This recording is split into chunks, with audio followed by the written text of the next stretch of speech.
Hey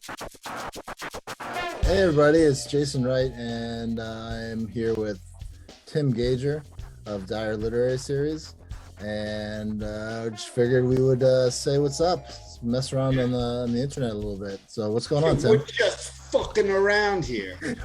This is Jason and I fucking around. You know, like when you're in the pandemic and you're like, Grandma, let's Zoom, and you're like, hey, let's make faces at each other. I tried to do that. I tried to have a Zoom. I get along very well with my friends, but on Zoom, it's just like, what are we doing? Is this a meeting? I mean, so what's new with Oddball? Hey, you want to talk about the Oddball Weekly Blast? I absolutely want to talk about the Oddball Weekly Blast. I can't share my screen, but I'd love to. I'd love to. Because you know what? I read it every. It's like the newspaper when I was a kid, the local paper. I read the Oddball Blast every week, looking for my name. And when your name was there today.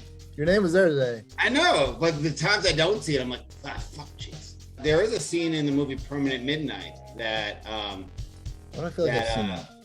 Yeah, Ben Stiller and his friend do a lot. Oh yeah, that is They're running against a big glass panel on a skyscraper at full speed. Yeah. That's actually quite a visual. Permanent Midnight is quite a departure from like Ben Stiller movies, you know. I thought he did a great job. Along Came Permanent Midnight, or Zoom Permanent Midnight. Well, I think it's hard to really, like, you see a lot of movies that depict addiction and no one really, like, in terms of acting, like Ben Stiller kind of had it nailed. Like, if you've ever known someone that's suffering, he even had the look. You know, there's a certain look. Yeah. What did you think of Requiem for a Dream? Do you think that was over the top, or do you think that was pretty on point? The movie or the book? I've actually never read the book. You read the book? Yeah, I think it's over the top only because they had to condense it into movie length. So everything they have to show you everything in a short period. So it goes over the top, I think, because of that. The pace of the book's a little bit better. Yeah.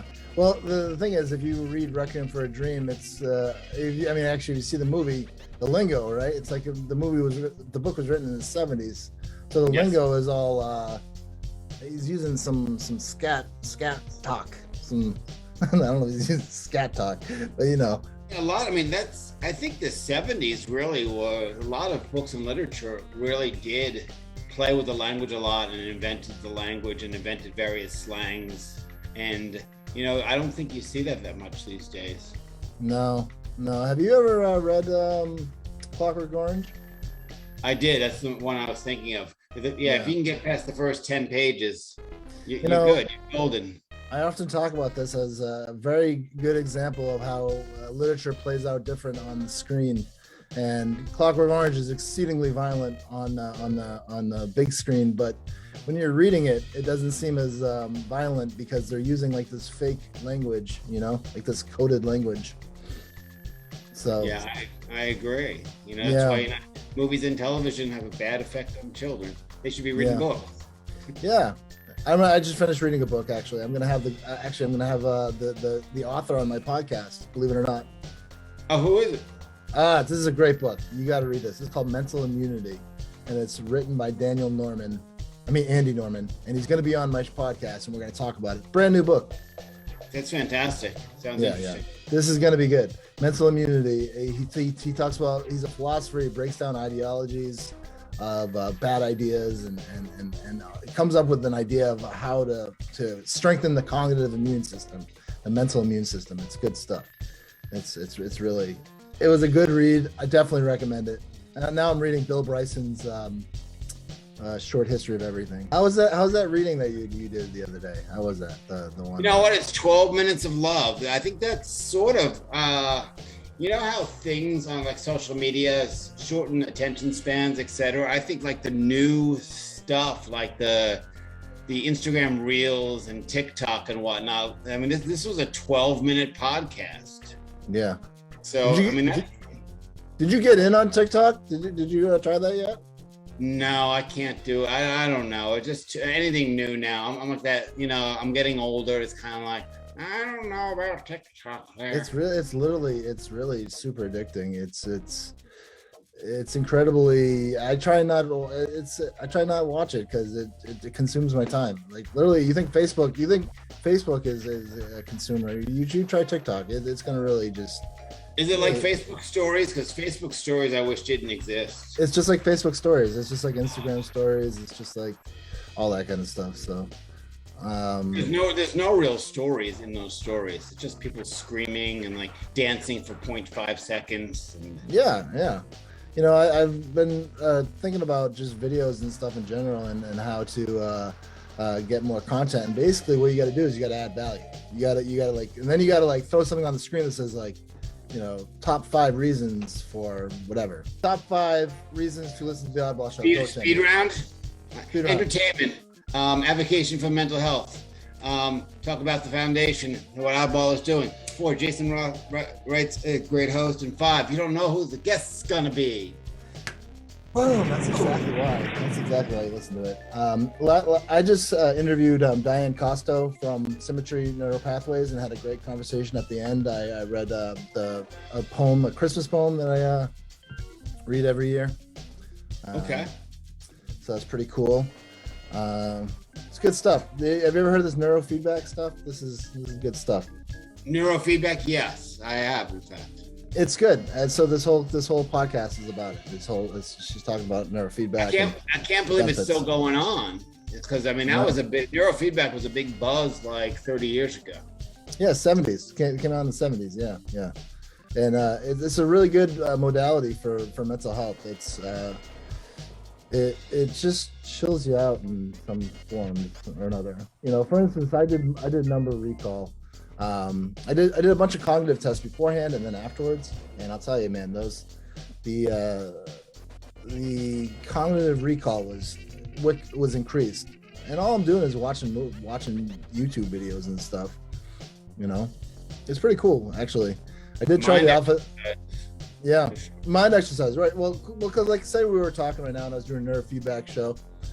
Every time that we were talking, and my mind would go somewhere else, the screen would dim, and I would have to get back on topic to get it to go, you know, completely bright again. It's good stuff. Is that a Kandinsky in the back there, Tim? What is that? Is that a Kandinsky? What, this art? That art, yeah. That's a Marguerite Gager painting. Oh, it's a Marguerite Gager. Oh, it's beautiful. My mom's painting. That's beautiful. Yeah, it's a nice painting. I tried to paint an ornament over Christmas, and my nephew, he passed away in October 4 years ago.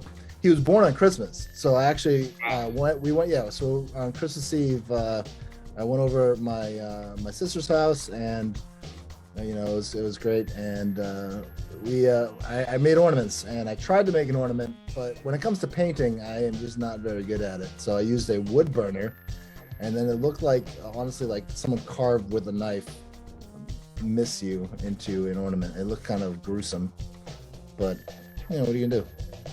Miss you. It's sort of like really dark. Wicked with a knife. With a knife, a bloody knife. Super dark, yeah. I mean, like my other nephew made this like really great picture, you know, and I tried. I never got the painting skill down. You know, I can write really well. You know.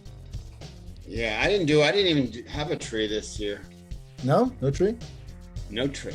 I haven't had a tree in years. I used to do it every year, but my place gets smaller. I get more stuff in it, and there's less room for a tree. You know, no tree, more books. That's what I say. That's what's happening. Yeah. So who's next on the Dire Literary Series in January? Jerry Stahl, author of Permanent Midnight. No way. Way. Really? Yeah, and other books. I hate to talk about like a book he wrote 30 years ago, because he's written some other really great books. So you're literally interviewing a guy that we just talked about his book. Yeah, it's like product placement. Yeah. That's cool. Yeah, if I had the guy that invented Dunkin' Donuts, I'd be like, "Oh, what's your favorite donut?" I like the jelly donuts. The Oddball Show likes 5 best donuts. Do you remember that scene where Fred gets up in the morning and says, "Time to make the donuts"? That captures it exactly. So, Fred, was that exactly how it was like when you made the donuts? Was you get up in the morning and make the donuts? Was that your thing? Yeah, I mean, my friends and I used to make fun of that commercial. It's more like time to make the Zoloft. Like Fred's just dragging around, he's just mucking around. Well, Fred was about the same age as the Where's the Beef ladies, and at the same time. So, Clara Peller. Who's Clara Peller? Is that one of the actress that was the Where's the Beef lady? Did you interview her too? Did you interview her? No, but hold on. I'm gonna step away for a second. Hang on. Entertain us for a minute, G. Okay, all right. So, I'm glad that we have this moment together. This year, Oddball magazine is almost at 100,000 views this year. Very exciting. We're about like 500 views away. So if you're listening and you just want to click on Oddball magazine, we have now until next year to make 100,000 views. So we're at like 98,006. Where's the beef? 98,006. Oh, look at that. It's a good likeness. Yeah, I don't like the mouth though. The mouth's kind of weird. Well, she has no teeth. I was just telling the listeners or the viewers that we have 98,500 views this year at Oddball. So wow. Yeah, so 1,500 views or more, and we'll have 100,000. So we should just stay on until everyone just clicks on to 1,000. 100,000. So wait, when they get to 100,000, there should be a prize. There should be a big giveaway. You know what I was thinking? I was actually thinking if people sign up for my newsletter that I would give them a downloadable copy of my book for free. I don't know. Sign up for the, if you hear this, you sign up for the MailChimp newsletter on Oddball magazine, and you get a free copy of my book. I was going to put it on the newsletter. So that's a good value. Yeah. So maybe we could take a minute here. It's 7:00 on Thursday, December 30th. In the newsletter, I talked about Blaine Hebel, and I know you wrote a poem for Blaine Hebel. So let's talk a little about Blaine. He was a good guy. So Blaine Hebel was an Ipswich poet. He passed away last week, and Tim actually wrote a nice poem for him in honor of him. And I'll tell you a little about my meetings with Blaine. Blaine was a cool guy. I loved hearing him read. He used to go down to Stone Soup Poetry and he would read poetry. He used to do these major events in Ipswich, and he would read poetry in the North Shore, and he was just kind of a legendary guy. He was really into, I don't know, he was an advocate, right? He was into Occupy Everything was his title, He was an activist, and almost like the old school activism that if you get the word out there, society can change. You can promote change. Yeah. And I think he was a really strong spokesperson for the Occupy Wall Street movement. Wall Street, yeah. But it was basically Occupy Everything, and Blaine was quite an advocate. And his poems were really, really, rhymey and quick, and they just cruised.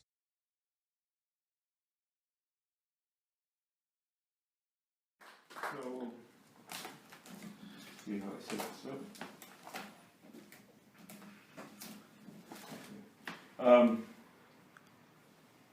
I wrote this on Good Friday this year. It's called Good Friday.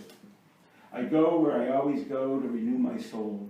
The shore, the beach, the tide's roar helps me reach my center, what I need to be serene. In nature's purest beauty, to float for minutes in my head. But in my head's inside a translucent globe that's open to anything. What if the skies did open up, a tear in the curtain of another dimension? What DNA would spill over? What wonder, what awe, or what I saw, the end of this and the start of whatever that would be. I go where I always go to seek relief. The ocean's thick swirl rescues my spirit, spirits me away in colors so bright they wrap around me. The rainstorm offshore pushes salt air deep into my pores to precisely the core of my existence, a persistent, a memory Tidal boards insistent tug drags at equivalent air pressure. The only cure is to never give up. It's why all my poems turn to the incredulous and how blind we are. No regard for this planet that was for us to nurture, not destroy. Thank you.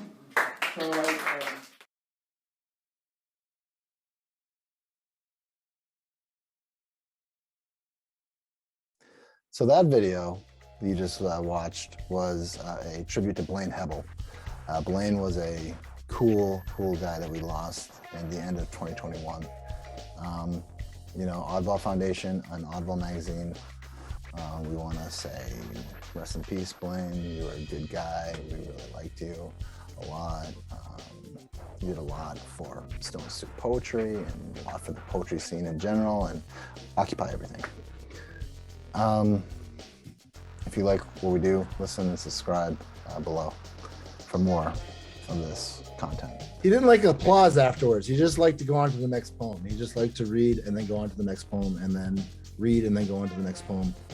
Blaine did publish a book that was totally different. That was almost standard, more standard poetry, which had photographs and art in it. It was an amazing book. And I forget what the title was, but like, that was like, I don't know, if you hang around poetry scenes and you see people grow as a poet and you're like, wow, like I always thought they were this, but now like this stuff's really blowing me away. And I find that a lot with your work too, Jason, like, you know, the growth and the improvement, and, you know, improvement's always kind of a bad word, but you know what I'm saying. But Blaine, like that book was kind of like, wow, like I didn't know that, you know, Blaine had that in him. And I don't mean that negative at all. Like, I didn't think his work was, you know, up to snuff before that. It's just, you know, it's just the next level. People in my life that have really, and I'm talking about the level of 20 or 30 years that I've seen jumped to extra levels from knowing their work and knowing them personally, would be Chad and Doug Holder. Chad's a phenomenal poet. Like, Chad is amazing. He's next level. He's very humble about how good of a poet he is. Yeah, and well, you know, when I first met Chad, it was over 20 years, close to 20 years ago. And, you know, the difference in his work, I'm sure there was some education and some degrees, and of course, a lot of freaking writing, but, you know, where he went and, you know, how his poetry hit turbo power, like that's just, I mean, I love that. Yeah.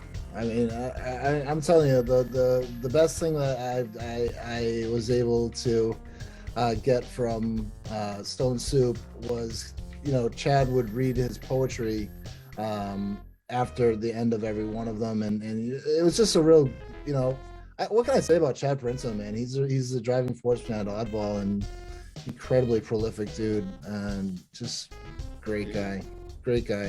Yeah, so Blaine used to show up at Stone Soup. He used to show up monthly at Dyer. And you know what? When you're from Lynn, just to drive down to Cambridge, you know, once a week or whatnot, I mean, that's not easy, or like that's some dedication for sure. Yeah. I mean, was he from Lynn or Ipswich? Did I get that wrong? I mean, he lived in North Shore. He lived in North Shore, but he did a lot of he did the Wild Women of Lynn book. He was really and he did the Mad Men and the Mad Men of Lynn. So I think he was really involved with Walnut Street. So I wonder if what's going on with that, and if they're doing a tribute or something. They should. He was a good guy. Tim, I was really happy that you invited me to Dyer. You know, and I've always wanted to read at Dyer, even when it was at Stone at Out of the Blue. I was always like, that's such a cool venue. You know, back in the day. I remember when we all used to get together in person and stuff, and Dyer always was a cool venue, especially when Stone Soup was in, for a minute, we were in the big place in Cambridge, which was the art gallery, the big art gallery. Oh, the old Blockbuster building. Yeah, that was awesome. That was an awesome venue. Well, that's the thing too. Like Live Dyer ended for the very same reason. You can be cruising along. What happened to the Out of the Blue? You can be cruising along for months and months with your, you know, $4,000 a month or $5,000 a rent, and you know you're establishing your business. This happens to restaurants too all the time. Yeah, like restaurants that rent. you know, when the restaurants are new and struggling, you know, the rent is reasonable, but suddenly they make it and the rent triples and quadruples. So the restaurant that's made it isn't making money then either. It's a really poor business model. So like for out of the blue, I know their rent went up to $10,000 a month when they were hacking 4,000. Dyer ended because I got tired of bouncing from venue to venue when, like, you know, I was giving a certain rate for different venues, and then like, oh, we've decided that from now on you're going to give us this amount of money, and I was like, you know what? I don't need to pay people to have an event. Like it's not about vanity. Like hey, look at me. I'm willing to pay $500 to, you know, show up on Saturday and be in front of people. I'd rather just stay home. Yep. You know, I think that there has to be there has to be more venues. You know, I mean, Stone Soup's one of the longest running ones. You know, Lizard Lounge, and If You Can Feel It, You Can Speak It, and Dyer, and what else? What am I missing? Am I missing any other big ones? Stone Soup, Dyer, like the Newton Free Library series, the Harris Gardner season, the series that he does in Somerville. Yeah. I think there just needs to be more. I don't know. There's none down in when you leave Boston. There's not much. Well, you know what we need? We need a place like the old Bowery Poetry Club and the KGB bar in New York. That's all they do. It's not like the event's trying to find a location. It's the location that hosts the event. Like KGB in New York has 3 or 4, you know, 2 to 3 poetry events or, you know, literature events a night, and sometimes during the day. You know, they open their doors, and you know, that's. Are they on Zoom? Here. Are they on Zoom? I haven't checked in a while, but KGB in New York is awesome, and like I wish that, you know, places that are creating locations, and there's like you know, and they are creating reading spaces, open those up. Like, you know, there's you know, there's new buildings that host mass poetry in Grub Street, but they use it for their events, which is wonderful. They bring in some great people, but I'm sure that space is available at times for, like, you know, people to come in. You know, I think it's attraction rather than promotion for sure. So Tim, let's talk. So they talk about you know, adding value to, you know, for so let's do this. What are the 5 best places on Zoom to hear poetry or to be part of an open mic? Okay. Let's go with number 5 in Tim's opinion. We're going backwards. I'm trying to think of 5 in my head. Yeah, so let's go. Lip balm. Lip balm. What is lip balm, and where do we find that? I think you look up Lit Balm, and it's BOLM, and it's a series. There's a guy from Mark Vincent from Western Mass, and he started it, and they've got some killer features, and you know, when is that? Sundays, maybe every other Sunday or once a month. So Lit Balm's a big one. Lit Balm, everybody, Lit Balm, Sundays. Yep. New England Poetry Club has a great series, and they invite people. And I don't know, I think that's a Saturday one, but again, you got to go to their websites. And all right, so New England Poetry Club. Yes. Wednesday's the big competition. If you want to go to either Stone Soup or Speak Up, but Speak Up is now mostly live. Yeah, Speak Up's mostly live. Yeah. It's still available on Zoom, but there's only a couple people. But Dave Somerset does a great job doing the hybrid of it. So it's got an actual big screen at the Walnut Street Cafe. So if you're at home, people can see and hear you. And if the people that are actually in the coffee shop, restaurant, whatever, they're heard by people at home as well. And Have you been there? Have you been there in person? I've been there twice, and once the feature didn't show up, and Dave's like, oh, you've got a lot of stuff. You read pop feature. So I was pop feature. I said, yeah, I'll do it, but I'll keep it short, Yeah. And then we got to mention Stone Soup. Soup? Stone Soup is incredible every Wednesday at 7:00.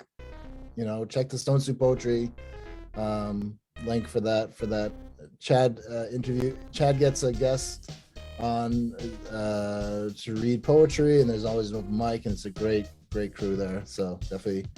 And the great thing about it is Chad has the feel to the Stone Soup on Zoom is like it's the same feel as if you were there live. It's like it's like very very beat, very kind of fly by your seat of your pants. You're gonna get some great stuff, and you're gonna get stuff you might normally not listen to, or you might normally not be like read. To be honest with you, and it's great. Yeah. I'd like to attend it more than I do, honestly, but it's the one that I attend the most. I gotta say, if you can feel it, you can speak it. Is it a great open mic? That's usually on Thursdays. I don't know if they changed their time. I don't know. They might be live now, but I think they did it at 8:00. And they, Ja Williams does a great, Jadi does a great open mic with D Ruff. Absolutely awesome open mic. They were a lot of fun to listen to. And we'll say Dyer Literary Series, of course, is amazing. Richard Warings, the poet from Belmont, he's got one. He curated the Poetry at the Y live series, and he does his I believe once a month, sometimes once every 2 months. But Richard's such a good poet. I hope you liked the top 5 best open mics on Zoom for Boston. Try and check them out, rock the mic, all that kind of stuff. All right, so we're going to say Poetry Fanatics. Monday, who do you go to? Where do you go on Monday? Oh, you're going to do this? I thought I did a great job. I was like, phew, I came up with 5. I know. I don't know where I go on Monday. All right, so we got to come up with one for Monday. We got to come up with one for Monday. Tuesday, who do you have for Tuesday? I play cards on Tuesday. Oh yeah, you play cards. Poker night in at Dr. Jeff's house. That's where I go. I started going to Toastmasters. Going to Toastmasters on Zoom. I definitely recommend it. That's on Tuesdays. They have a Norwood Toastmasters. It's a lot of fun. I only went once, but it was a lot of fun. I say a lot, and they let me know about that. I say Do they have a very special French Toastmasters or? Oui. And then Cinnamon Toastmasters. Cinnamon Toastmasters. And then Wednesday you have obviously Stone Soup, and you have Walnut Street. What is Walnut Street? Speak Up. So you got that. Poetry. And then on Thursday you have If You Can Feel You Can Speak It. I don't know what else you have on Thursday other than that. Friday you got Dyer Literary Series. If anyone doesn't know what Dyer Literary Series is, it's fantastic. And Poetry at the Y can be Friday as well. All right. So, do you think people know? If they know you, they know Dyer, right? Maybe. I don't know. It matters, do you want to just tell people who Dyer is? In case you don't know? Well, Dyer's real name is Joseph Handley. No, Hank Chinaski. Virtual Fridays Dyer Literary Series is an event. I've got a featured author or poet who reads for 7 to 10 minutes, and then we do a Q&A with him for another 15 minutes, and then we open it up for an open mic. And my name's right there. So find me, message me. I can send you invitations. Does that work? Am I opposite? I don't see anything. I just see you pointing at. It's my name. I don't see your name. I don't know. My name is right there. Say my name. Say my name. There you go. Mine's not popping up. No one knows who I am. There it is. Anyway, so Timothy Gager, find me and I will find you a spot there. Or Google Virtual Fridays Dyer Literary Series. And, if you do a little legwork, if you've ever stalked anyone before, it's easy to find Virtual Fridays Dyer Literary Series. It's good stuff. Yeah. So this is just, I just wanted to add some value to the day by having a little bit of a podcast, a little hello to Tim Gager. We Tim, took away a little value too. We mostly added, but we some took away a value, little value. No, I mean, some value was actually stricken during our conversation. Tim, can you take us away with ground control to Major Tim? Oh, should we do that? Yeah, let's do it. Ready? All right, everybody. I'm ready. We have I'm out of tune. ground control. Control to Jason Ryan. Ground control to Jason Wright.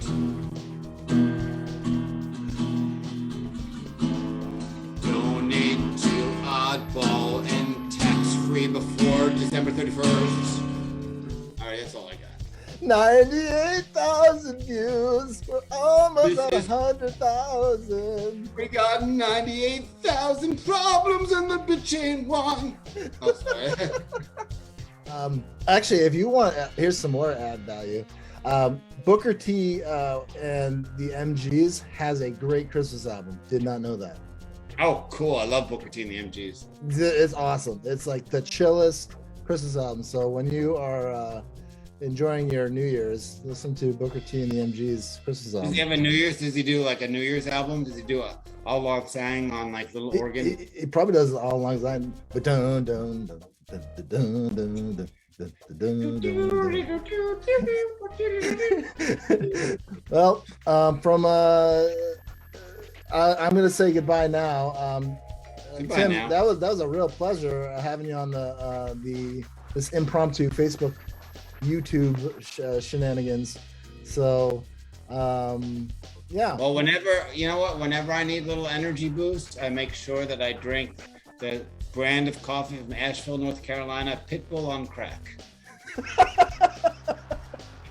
Look you can Google that too. It's an actual coffee brand. Pitbull on crack. Oh yeah, it's like it's like 4 cups of coffee for every. Talk about value. 4 cups of coffee for every cup. That's not bad. Well, sir, Merry Happy New Year. You too. When are you? What's your next plans? When are you going to be around again? And what do you mean around? I'm always around. Around for what? For Dyer? For life? For us to hang out? Well, yeah, of course. The next time that you will be around, was that Friday? Next time the good people can see you?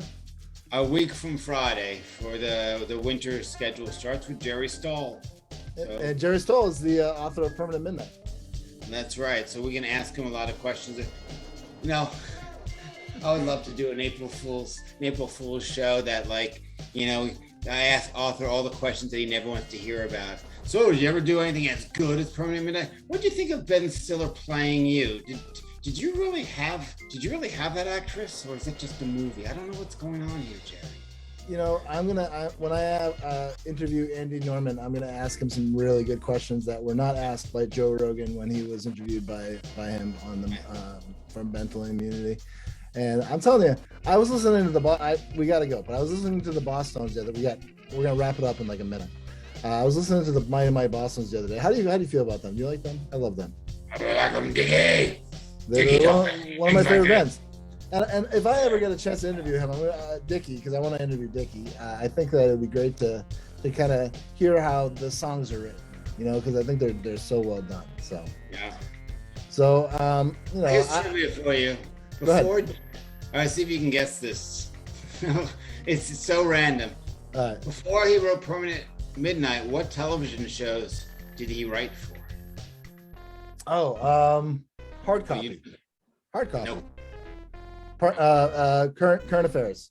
No, none of those. He wrote for Twin Peaks, and he wrote for Alf. All right, so you got to ask him about Alf, and you got to ask him about the David. What's his name? David. The guy from Twin Peaks. Who's the guy from Twin Peaks? Oh, yeah. David Lynch. Yes, I want to ask him. Like, also, I want to ask. You gotta ask him like a fan. You gotta ask him David like Lynch. David And I Lynch say, and like, Alf.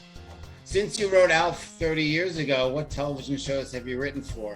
Saved by the Bell? Maybe he wrote the I'm So Excited episode. I mean, do you think he knew you think he knew Alf's dad? You know, the guy who was Alf's dad in Alf. He accepted Alf for being an alien and everything. You know, the guy from Alf. Was he crushed when he found out that Alf was just a puppet? Do you think they ever found out that Alf was just a puppet? Oh, He was writing for the alien. He found out it's a puppet. He's like, I love when like, you know, like people like Freedom the Wonder Dog, like when puppets get interviewed on TV and they have to interview the puppet. Like there's a guy there. Yeah, it's a hand. It's a hand. So I talk to the hand. Well, this has been the Oddball Show. Happy New Year to everybody. My special guest, Timothy Gager. If you were listening to it on Facebook Live, we were on Facebook Live. So we'll be I don't know, my next guest. Well, you can check out Tim on Dire Literary Series this next Friday, but you'll check me out with Andy Norman, and then my next guest is Jessica Vanderstad from AFSP. So those are some more guests from Oddball Show. Will you say, Norman, you old poop? We're out. We'll see you soon. Tim, it was a pleasure. All right. Great to see you. All right, bye. I really enjoyed interviewing Tim Gager. I hope you really enjoyed listening to him. He's got a great story. I hope you want to listen more. Go to our YouTube videos and subscribe at the bottom. Click on down there somewhere. And if you do like what we do, leave a review at the Oddball Show. Trying different formats to get at you, either YouTube or podcasting or whatever. But there's a lot to talk about. A lot of stuff to talk about, a lot of mental health advocacy, a lot of fun to have, a lot of comedy, fun stuff to talk about. So I don't know, Happy New Year.